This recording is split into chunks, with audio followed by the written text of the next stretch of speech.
perhaps. And then straight into another 87-footer after that.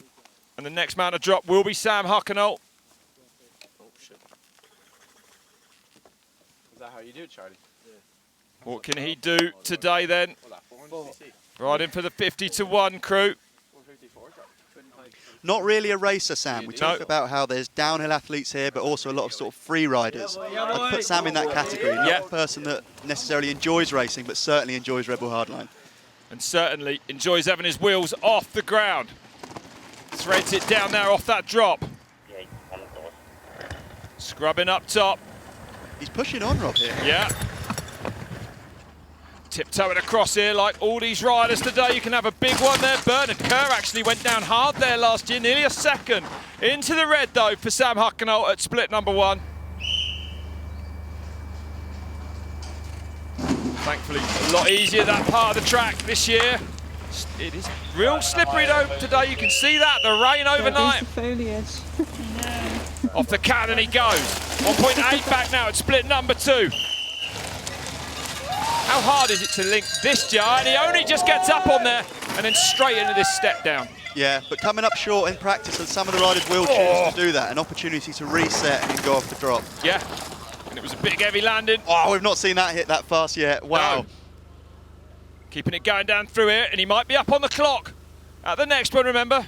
David McMillan stopping to check his rear tyre there somewhere, it looked like. Can't blame him for that before hitting the massive new line that's rapidly being approached now by Sam Huckenolt. And he is up by over 5 seconds then. So Hocker's now on track for the fastest time of the day. Only just gets up on there. Got a lot of speed wow, here. And he's pedalling hard, he needs to. Big pull. Massive pull, sends it. Made it. Over that as well, and a big pull on the second. Cleanly over those two. What a relief. I didn't like the speed in there. Yeah, no, you need all the speed you can get with that on-off. He's obviously got some strong legs. He was in top gear. Yeah. The pedals on him. If anything's going to motivate you to pedal, it's those jumps, that's for sure. In another section, it'll be a lot harder with, you know, extra pressure in those tyres. Stiffer suspension for a lot of these riders. Perfect down there, though. Yep, it's the best finds that line to the left, yeah. Off the road gap, bigger. Actually, made bigger last year. Went back a metre, up a metre. If it wasn't big enough already. And now the sun's out here in Minnesdaldwy, in Snowdonia National Park. Oh, different line. Oh, clean down there. And Sam or Davies, he's commonly... Oh, mistake there. Oh, big crash now. Sam Huckenolt off the side of the track. He's okay. But that fastest time has now disappeared. What a run Sam was on there. Oh, and it's not easy. I mean, riders say that this is almost the most important section of the track. These drops and the speed you can carry through that turn there, all the way down. Yeah, something's happened. Trying to get the chain back on. What a shame for Sam Huckenolt, but he was on a great run, actually. He really was. So unfortunately, he won't be able to hit these jumps at the bottom. I think his deraillier's off.